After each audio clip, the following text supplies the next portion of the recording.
ಕನ್ನಡ ಸಾಹಿತ್ಯ ಸಾಂಸ್ಕೃತಿಕ ಕೋಶ ಕನ್ನಡ ಸಾಹಿತ್ಯ ಕೋಶ ಎನ್ನುವಂಥ ಗ್ರಂಥ ರಾಜಪ್ಪ ದಳವಾಯಿ ಅವರು ಬರೆದಿರ್ತಕ್ಕಂಥ ಅತ್ಯಂತ ಪ್ರಮುಖವಾದ ಗ್ರಂಥವಾಗಿದ್ದು, ಇದರಲ್ಲಿನ ಕವಿ ಕೃತಿಗಳ ಬಗ್ಗೆ ಒಂದಿಷ್ಟು ಅಧ್ಯಯನ ಮಾಡಬೇಕು.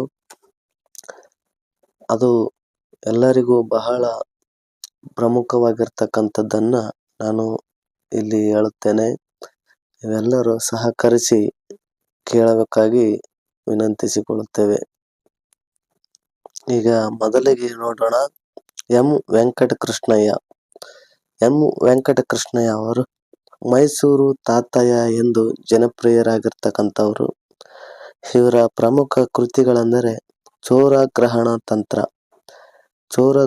ತಂತ್ರ, ವಿದ್ಯಾರ್ಥಿ ಕರಭೂಷಣ, ಧನಾರ್ಜನೆಯ ಕ್ರಮ, ಪರಂತಪ ವಿಜಯ, ಅರ್ಥ ಸಾಧನ, ಆರೋಗ್ಯ ಸಾಧನ ಪ್ರಕಾಶಿಕೆ, ಬೂಕರ್ ಬಿ ವಾಷಿಂಗ್ಟನ್ ಚರಿತ್ರೆ. ಅಂದರೆ ಬೂಕರ್ ಬಿ ವಾಷಿಂಗ್ಟನ್ ಅಂತ ಅವರ ವ್ಯಕ್ತಿ ಪರಿಚಯವನ್ನು ಮಾಡಿಕೊಟ್ಟಿದ್ದಾರೆ. ಮತ್ತು ಹರಿಶ್ಚಂದ್ರ ಚರಿತ್ರೆ ಮತ್ತು ಟೆಲಿಮ್ಯಾಕ್ಸನ್ ಸಾಹಸ ಚರಿತ್ರೆ. ಇವು ಎಲ್ಲ ಕೃತಿಗಳು ಜೀವನ ಚರಿತ್ರೆ ಮತ್ತು ಕೆಲವು ಸಂಪಾದನಾ ಕೃತಿಗಳಾಗಿರ್ತಕ್ಕಂಥವು.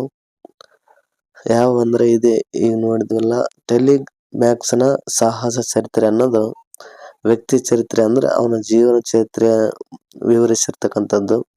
ಹರಿಶ್ಚಂದ್ರ ಚರಿತ್ರೆ ಅನ್ನೋದು ಹರಿಶ್ಚಂದ್ರ ಕಥೆಯ ಒಂದು ಸಂಪಾದನೆ ಮಾಡಿರ್ತಕ್ಕಂಥದ್ದು. ಆರೋಗ್ಯ ಸಾಧನ ಪ್ರಕಾಶಿಕೆ ಅನ್ನುವಂಥದ್ದು. ಬೂಕರ್ ಬಿ ವಾಷಿಂಗ್ಟನ್ ಚರಿತ್ರೆ ಅನ್ನೋದು ಆ ಬೂಕರ್ ಬಿ ವಾಷಿಂಗ್ಟನ್ ಅನ್ನುವಂಥ ವ್ಯಕ್ತಿಯ ಬಗ್ಗೆ ಪರಿಚಯ ಮಾಡಿಕೊಳ್ಳುವಂಥದ್ದು. ವಿದ್ಯಾರ್ಥಿ ಕರಭೂಷಣ ವಿದ್ಯಾರ್ಥಿಯ ಬಗ್ಗೆ ವಿವರವಾಗಿ ಯಾವ ರೀತಿ ವಿದ್ಯಾರ್ಥಿಗೆ ಭೂಷಣವಾಗಿರ್ತಕ್ಕಂಥದ್ದು ಅನ್ನೋದನ್ನ ತಿಳಿಸಿಕೊಟ್ಟಿದ್ದಾರೆ. ಧನಾರ್ಜನೆಯ ಕ್ರಮ ಅನ್ನುವಂಥದ್ದು, ಚೋರಗ್ರಹಣ ತಂತ್ರ, ಪರಂತಪ ವಿಜಯ, ಅರ್ಥ ಸಾಧನ, ಇಂಥ ಹಲವು ಕೃತಿಗಳು ಅವರು ಬರೆದಿರ್ತಕ್ಕಂಥದ್ದು. ಮತ್ತು 1922ರಲ್ಲಿ ದಾವಣಗೆರೆಯಲ್ಲಿ ನಡೆದ 8ನೇ ಅಖಿಲ ಭಾರತ ಕನ್ನಡ ಸಾಹಿತ್ಯ ಸಮ್ಮೇಳನದ ಅಧ್ಯಕ್ಷರು ಆಗಿದ್ದರು. ಇಂಥ ಅಖಿಲ ಭಾರತ ಕನ್ನಡ ಸಾಹಿತ್ಯಕ್ಕೆ ಅಧ್ಯಕ್ಷರಾಗಿದ್ದರೂ ಕೂಡ ಅವರು ಇಂಥ ಸನ್ಮಾನಕ್ಕೆ ನಾನು ಅರ್ಹನಲ್ಲ ಎಂದು ಅಧ್ಯಕ್ಷ ಪೀಠದಲ್ಲಿ ಮಹಾರಾಜರ ಚಿತ್ರಪಟವನ್ನು ಇಟ್ಟು ಪಕ್ಕದಲ್ಲಿ ನಿಂತುಕೊಂಡು ತಮ್ಮ ಪುಟ್ಟ ಭಾಷಣವನ್ನು ಮಾಡಿರ್ತಕ್ಕಂಥ ಮಹಾ ವ್ಯಕ್ತಿಗಳು ಇವರು. ಆಲೂರು ವೆಂಕಟರಾಯರು 1880ರಲ್ಲಿ ವಿಜಯಪುರದಲ್ಲಿ ಜನಿಸಿದ ಇವರು ಅನೇಕ ಕೃತಿಗಳನ್ನು ರಚನೆ ಮಾಡಿದ್ದಾರೆ. ವಾಗ್ಭೂಷಣ ಪತ್ರಿಕೆಯ ಜವಾಬ್ದಾರಿ ಇವರದೇ ಆಗಿತ್ತು 1905ರಲ್ಲಿ. ಕನ್ನಡಿಗ ಎಂಬ ದೈನಿಕದ ಸಂಪಾದಕರಾಗಿ 1922ರಲ್ಲಿ ಜಯ ಕರ್ನಾಟಕ ಪತ್ರಿಕೆ ಆರಂಭಿಸಿದರು. ಶಿಕ್ಷಣ ಮೀಮಾಂಸೆ, ಶ್ರೀ ವಿದ್ಯಾರಣ್ಯರ ಚರಿತ್ರೆ, ಕರ್ನಾಟಕದ ಗತವೈಭವ, ಸಂಸಾರ ಸುಖ, ಕರ್ನಾಟಕ ವೀರ ರತ್ನಗಳು, ಕರ್ನಾಟಕ ತತ್ವದ ಸೂತ್ರಗಳು, ಕರ್ನಾಟಕತ್ವದ ವಿಕಾಸ, ರಾಷ್ಟ್ರೀಯತ್ವದ ಮೀಮಾಂಸೆ, ಗೀತಾ ರಹಸ್ಯ ಎಂಬ ತಿಲಕರ ಕೃತಿಯ ಅನುವಾದವನ್ನು ಇವರು ಮಾಡಿದ್ದಾರೆ. ಈಗ ಒಂದೊಂದಾಗಿ ನೋಡೋಣ. ಶಿಕ್ಷಣ ಮೀಮಾಂಸೆ, ಶ್ರೀ ವಿದ್ಯಾರಣ್ಯರ ಚರಿತ್ರೆ, ಕರ್ನಾಟಕದ ಗತವೈಭವ, ಸಂಸಾರ ಸುಖ, ಕರ್ನಾಟಕ ವೀರರತ್ನಗಳು, ಕರ್ನಾಟಕತ್ವದ ಸೂತ್ರಗಳು, ಕರ್ನಾಟಕತ್ವದ ವಿಕಾಸ, ರಾಷ್ಟ್ರೀಯತ್ವದ ಮೀಮಾಂಸೆ ಮತ್ತು ಗೀತಾ ರಹಸ್ಯ ಎಂಬ ತಿಲಕರ ಕೃತಿಯ ಅನುವಾದ. ಇವರು ಇಷ್ಟು ಕೃತಿಗಳನ್ನು ರಚಿಸಿದ್ದಾರೆ. ಇವರು ಬೇಡುವ ಸ್ವರಾಜ್ಯ ನಾವು ಈಗ ಬೇಡುವ ಸ್ವರಾಜ್ಯ ಎಂಬ ಕೃತಿಯನ್ನು ರಚಿಸಿದ್ದಾರೆ. 1930ರಲ್ಲಿ ಮೈಸೂರಿನಲ್ಲಿ ನಡೆದ ಕನ್ನಡ ಸಾಹಿತ್ಯದ ಸಮ್ಮೇಳನದ ಅಧ್ಯಕ್ಷರಾಗಿ 1964ರಲ್ಲಿ ಇವರು ನಿಧನ ಹೊಂದಿದರು. ಆಲೂರು ವೆಂಕಟರಾಯರ ತರುವಾಯ ಈಗ ಮತ್ತೊಬ್ಬ ಕವಿಯನ್ನು ನೋಡೋಣ. ಅವರು ಯಾರಂದ್ರೆ BM ಶ್ರೀಕಂಠಯ್ಯನವರು. ಇವರು ಗುಬ್ಬಿ ತಾಲೂಕು ಸಂಪಿಗೆಯಲ್ಲಿ ಜನಿಸಿದರು 1884ರಲ್ಲಿ. ಬೆಳ್ಳೂರು ಮೈಲಾರಯ್ಯ ಶ್ರೀಕಂಠಯ್ಯ ಇವರ ಪೂರ್ಣ ಹೆಸರು. ಹೊಂಗನಸುಗಳು ಎಂಬುದು ಇವರ ಪ್ರಮುಖ ಕೃತಿಗಳಲ್ಲಿ ಒಂದಾಗಿರ್ತಕ್ಕಂಥದ್ದು. ಹೊಂಗನಸುಗಳು ಅಂದರೆ ಅನೇಕ ಕವಿತೆಗಳನ್ನು ಅದರಲ್ಲಿ ರಚನೆ ಮಾಡಿದ್ದಾರೆ. ಅದರ ಹೆಸರು ಹೊಂಗನಸುಗಳು ಎಂಬುದು 1943ರಲ್ಲಿ ಇವರ BM ಶ್ರೀ ಅವರ ಹೊಂಗನಸುಗಳು ಪ್ರಕಟವಾಯಿತು. ಕನ್ನಡಿಗರಿಗೆ ಒಳ್ಳೆಯ ಸಾಹಿತ್ಯ, ಇದು 1948ರಲ್ಲಿ ಪ್ರಕಟವಾದಂಥದ್ದು. ಹೊಂಗನಸುಗಳ ನಂತರ ಒಳ್ಳೆಯ ಸಾಹಿತ್ಯ ಯಾವುದಂದ್ರೆ ಕನ್ನಡಿಗರಿಗೆ ಒಳ್ಳೆಯ ಸಾಹಿತ್ಯ ಎಂಬುದು ರಚನೆ ಮಾಡಿದರು. ಹೊಂಗನಸುಗಳ ತರುವಾಯ ರಚನೆ ಮಾಡಿರ್ತಕ್ಕಂಥ ಕೃತಿ BM ಶ್ರೀ ಅವರದು ಕನ್ನಡಿಗರಿಗೆ ಒಳ್ಳೆಯ ಸಾಹಿತ್ಯ ಎಂಬುದು.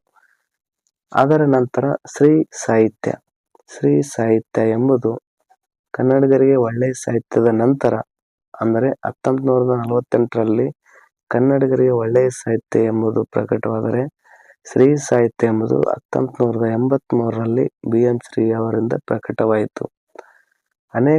ಇವರ BM ಶ್ರೀ ಅವರ ಅನೇಕ ಕೃತಿಗಳೆಂದರೆ ಸಮಗ್ರ ಕೃತಿಗಳನ್ನು, ಅವರ ಎಲ್ಲ ಸಮಗ್ರ ಸಾಹಿತ್ಯದ ಕೃತಿಗಳನ್ನು ಶ್ರೀ ಸಾಹಿತ್ಯ ಎಂಬ ಹೆಸರಿನಲ್ಲಿ ಕುವೆಂಪು ಕನ್ನಡ ಅಧ್ಯಯನ ಸಂಸ್ಥೆ ಅವರು ಪ್ರಕಟಿಸಿದ್ದಾರೆ. ನವೋದಯ ಕನ್ನಡ ಸಾಹಿತ್ಯದ ಆಚಾರ್ಯ ಪುರುಷರಾದ BM ಶ್ರೀಕಂಠಯ್ಯನವರು ಶ್ರೀ ಎಂಬುದು ಇವರ ಕಾವ್ಯನಾಮವಾಗಿ ಪ್ರಸಿದ್ಧವಾಗಿದ್ದಾರೆ. ದಿ ಹ್ಯಾಂಡ್ಬುಕ್ ಆಫ್ ರೆಟಾರಿಕ್ ಎಂಬುದು ಒಂದು ಉತ್ತಮ ಕೃತಿ. ಅವರು ಅಂದ್ರೆ ವಿದ್ಯಾರ್ಥಿಗಳಿಗಾಗಿ ಬರೆದಿರ್ತಕ್ಕಂಥ ಇಂಗ್ಲಿಶಿನ ಕೃತಿ ಅದು.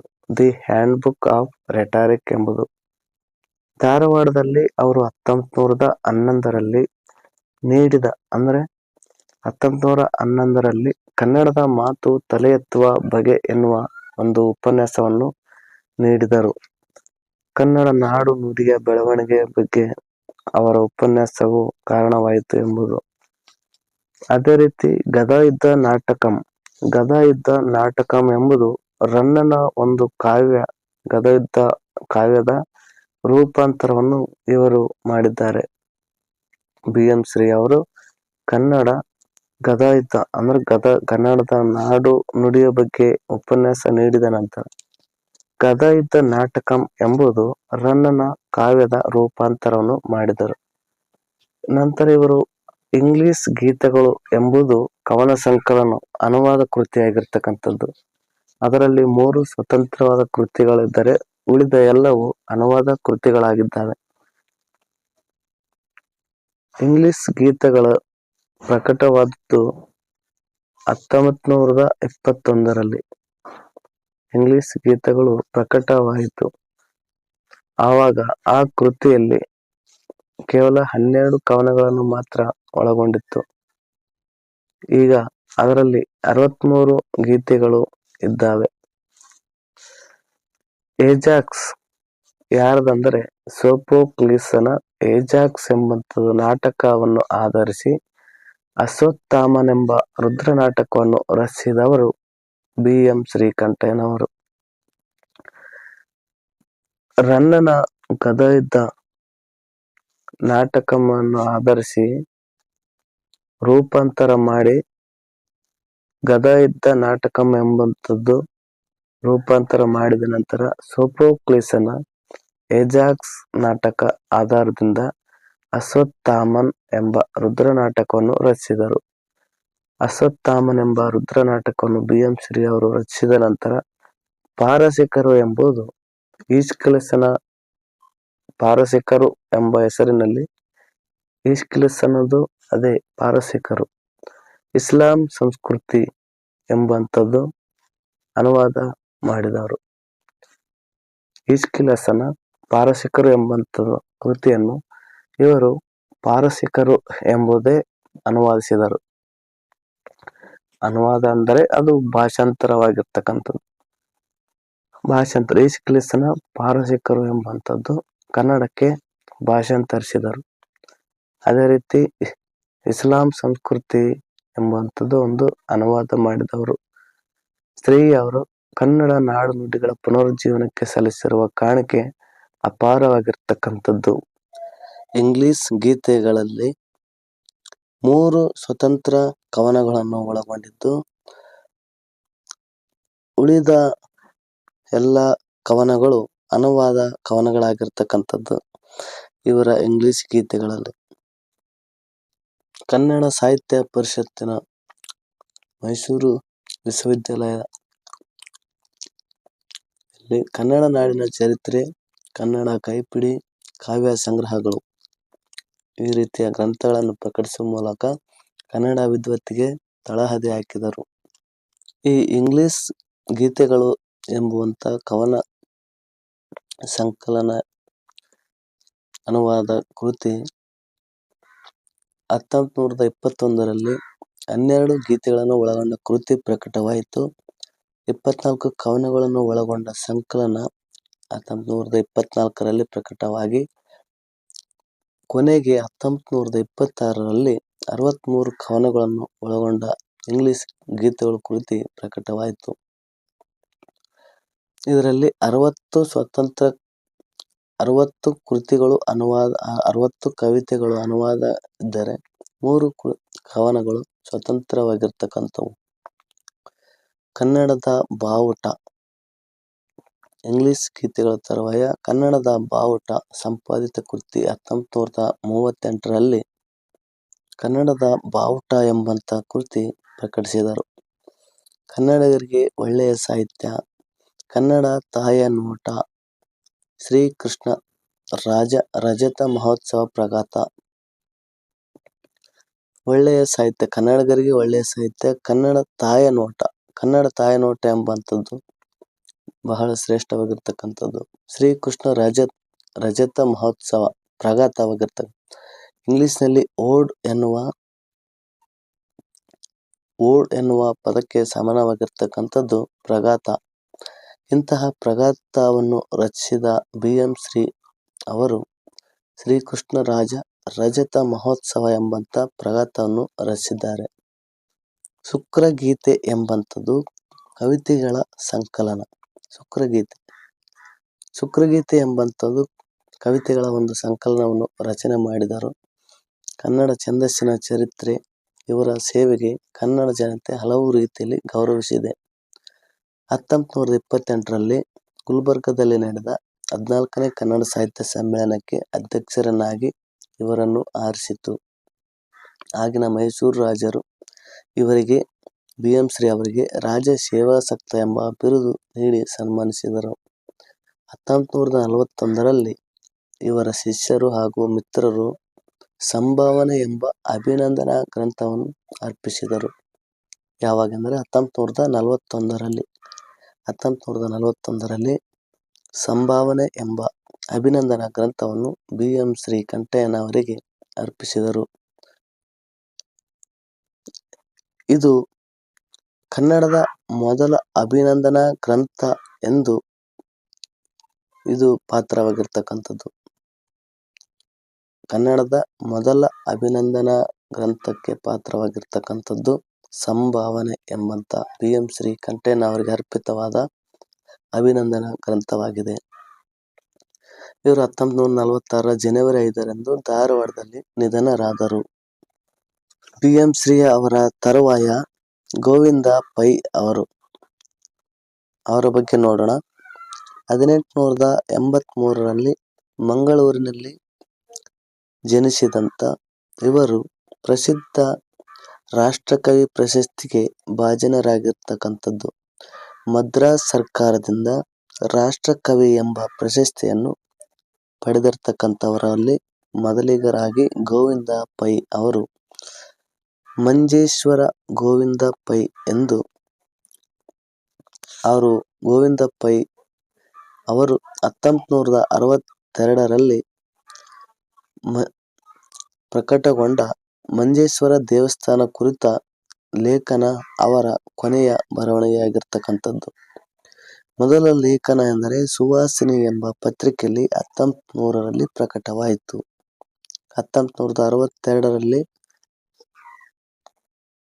ಮಂಚೇಶ್ವರ ದೇವಸ್ಥಾನದ ಕುರಿತ ಒಂದು ಅವರ ಕೊನೆಯ ಲೇಖನ ಅದಾಗಿರ್ತಕ್ಕಂಥದ್ದು. ಇವರು ಸಾಹಿತ್ಯ ಸಂಶೋಧನೆಯಲ್ಲಿ ಸೇವೆ ಸಲ್ಲಿಸಿ ಕನ್ನಡ ಸಾಹಿತ್ಯವನ್ನು ಶ್ರೀಮಂತಗೊಳಿಸಿದವರು. ಇವರು ಬರೆದದ್ದು ಸ್ವಲ್ಪವೇ ಆದರೂ ಬರವಣಿಗೆ ಪ್ರೌಢವೂ ವಿದ್ವತ್ಪೂರ್ಣವೂ ಆಗಿದೆ.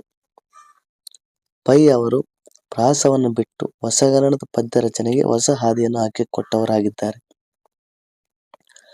ಪ್ರಾಸವನ್ನು ಬಿಟ್ಟು ಅಂದರೆ ಯಾರು ಕೂಡ ಪ್ರಾಸವನ್ನು ಬಿಡುವ ಮನಸ್ಸು ಮಾಡಿರ್ಲಿಕ್ಕಿಲ್ಲ. ಅಂತಹ ಸಂದರ್ಭದಲ್ಲಿ ಗೋವಿಂದ ಪೈ ಅವರು ಪ್ರಾಸವನ್ನು ಬಿಟ್ಟು ಆನೆ ನಡೆದದ್ದೇ ಮಾರ್ಗ ಎಂದು ಪ್ರಾಸವನ್ನು ಬಿಟ್ಟು ಗೀತೆಯನ್ನು ರಚಿಸಿದರು. ಬಾನಕ್ಕಿ ಎಂಬುದು ಶೆಲ್ಲಿಯ ಸ್ಕೈಲಾರ್ಕ್ ಓಡ್ನ ಅಂದ್ರೆ ಪ್ರಗಾತ ಶೆಲ್ಲಿಯ ಸ್ಕೈಲಾರ್ಕ್ ಓಡ್ನ ಅನುವಾದ ಮಾಡಿರ್ತಕ್ಕಂಥದ್ದು. ಬಾನಕ್ಕಿ ಎಂದು ಅನುವಾದ ಮಾಡಿದರು. ಶ್ರೀ ಅವರ ಇಂಗ್ಲಿಷ್ ಗೀತೆಗಳಿಗಿಂತ ಪೂರ್ವದಲ್ಲಿ ಪೈ ಅವರು ಒಳ್ಳೆಯ ಅನುವಾದಕರಾಗಿದ್ದರು. ಗೋವಿಂದ ಪೈ ಅವರು ಬಹುಭಾಷಾ ಜ್ಞಾನ ಅಗಾಧವಾದದ್ದಾಗಿರ್ತಕ್ಕಂಥದ್ದು. ಸುಮಾರು 20ಕ್ಕಿಂತಲೂ ಹೆಚ್ಚು ಭಾಷೆಗಳಲ್ಲಿ ಪರಿಣಿತಿಯನ್ನು ಹೊಂದಿದ್ದರು.